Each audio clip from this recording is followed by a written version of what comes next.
I can't be with you tonight.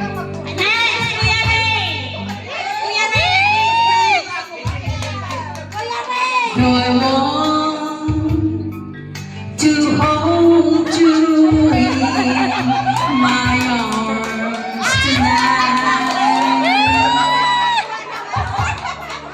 I couldn't take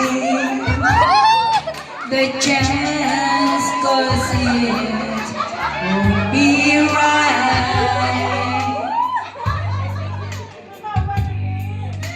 Maybe when we meet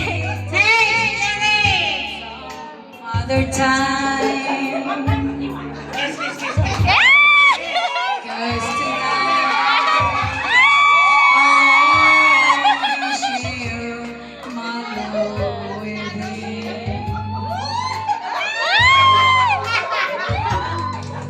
So please understand my situation.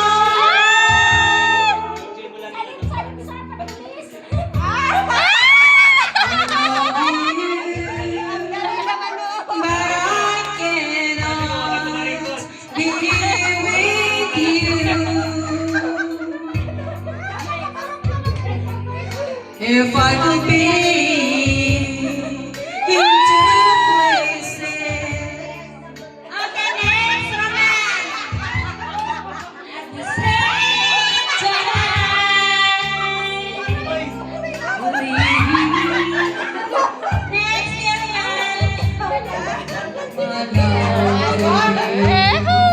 Kings.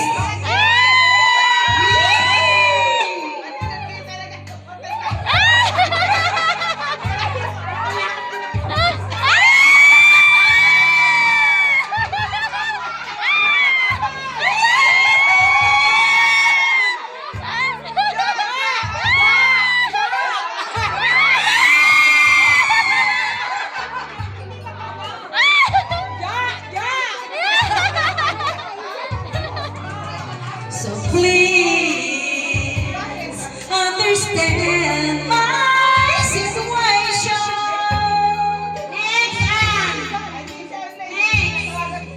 Believe me, I love you, but I cannot be with you. If I could be in two places at the same time, believe me, I will share my love with you.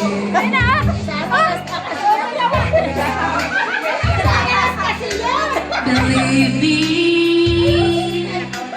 I will share my love with you.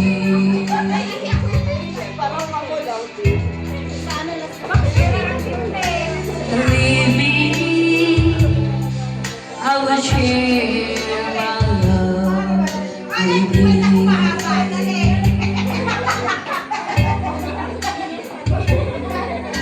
Believe me,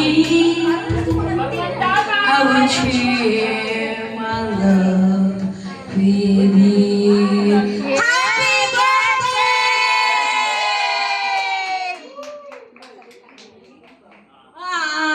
Bagong lahat, huwag mo nang uwi, wala mo nang uwian nga.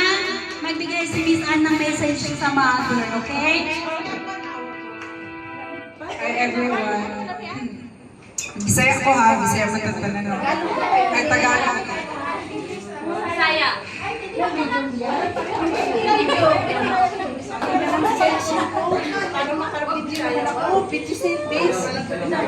Okay, first of all, I would like to say happy birthday to my special one, the most important person in my life, my mother. Without her, I'll be nothing.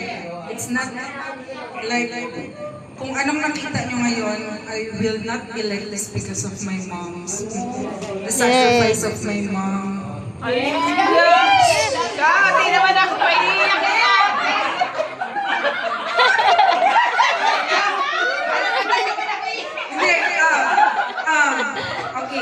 Wala ka maluha.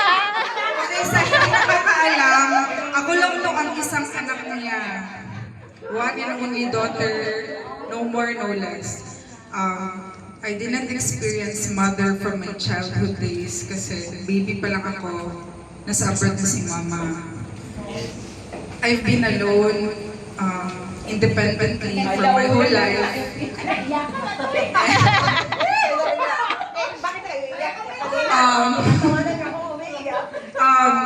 Kaya now as one of an OFW, I experience the sacrifices and it's really hard. And now I understand what the sacrifice of a mother does. And I really appreciate all the effort. I studied on Davao City. If you know Pastor Paulo Sikibuloy, I studied there for my whole year, like loyalty award, Jose Maria College. I've been studying in private school because of my mom. I experienced very well in the Philippines because of my mom's sacrifices. And I really appreciate and I hope everyone, the friend of my mom, I hope you have a pure heart for my mom, pure heart, no hatred, and I understand you for sometimes if you feel awkward, like yung mga ganyang effect kasi I know my mom, the energy, the vibes that he bring on the table too much. And pagpasensyahan niyo na for sometimes if my mom is giving you headache. She's really like this, wala. And I hope the friendship that you built through my mom is pure. And you know, because I learned a lot from the friendship of my mom way back then. My mom is so, alam mo yung madali mo siyang lapitan. Ganyan siya. Matulungin, ganyan siya. And I know my mom, so wala siyang limit mag-help.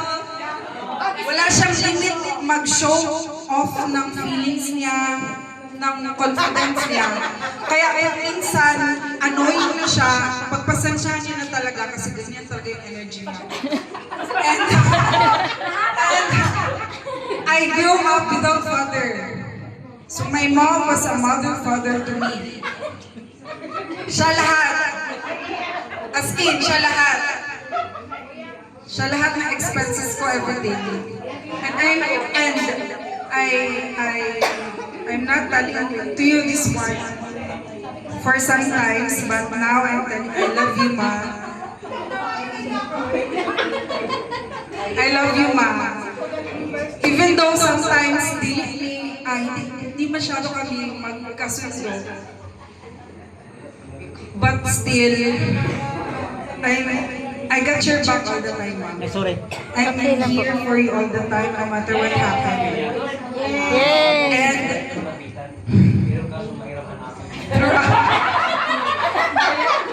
through ups and downs, no matter what happened, I'm still your daughter, your number one fan of your life.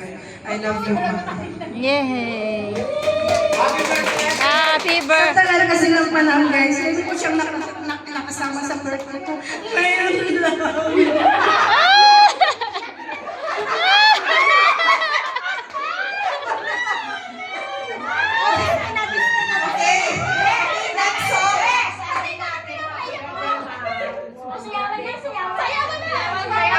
Okay, my wish. Wala pa pala akong wish.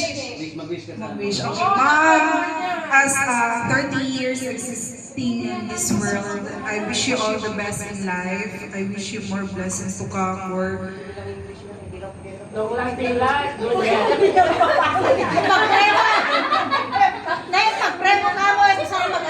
Guys, kasi para kaming asit pusa. Alam niya kasi ayoko walang kilala sa harap natin.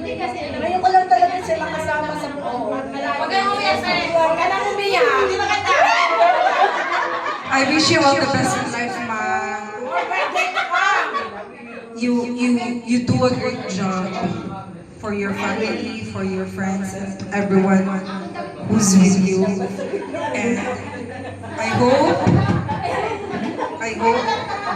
you will be good all the times with your. Magbabago na ako sa iyo. Hindi na nakakaawayin. Hindi na nakakaawayin. Tama na, lahat na umiiyak. Okay, wish you all the best in life, my love you. I love you. Ngayon ko lang talaga siya nakasama ko. Oh, for 54 years old, ngayon ko lang talaga siya nakasama on her birthday. And it's like, the feeling is so very, you know, It's a big blessing.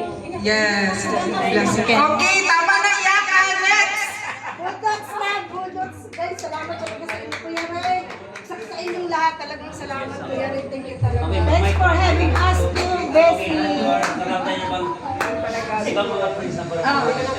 Sige. Hindi ako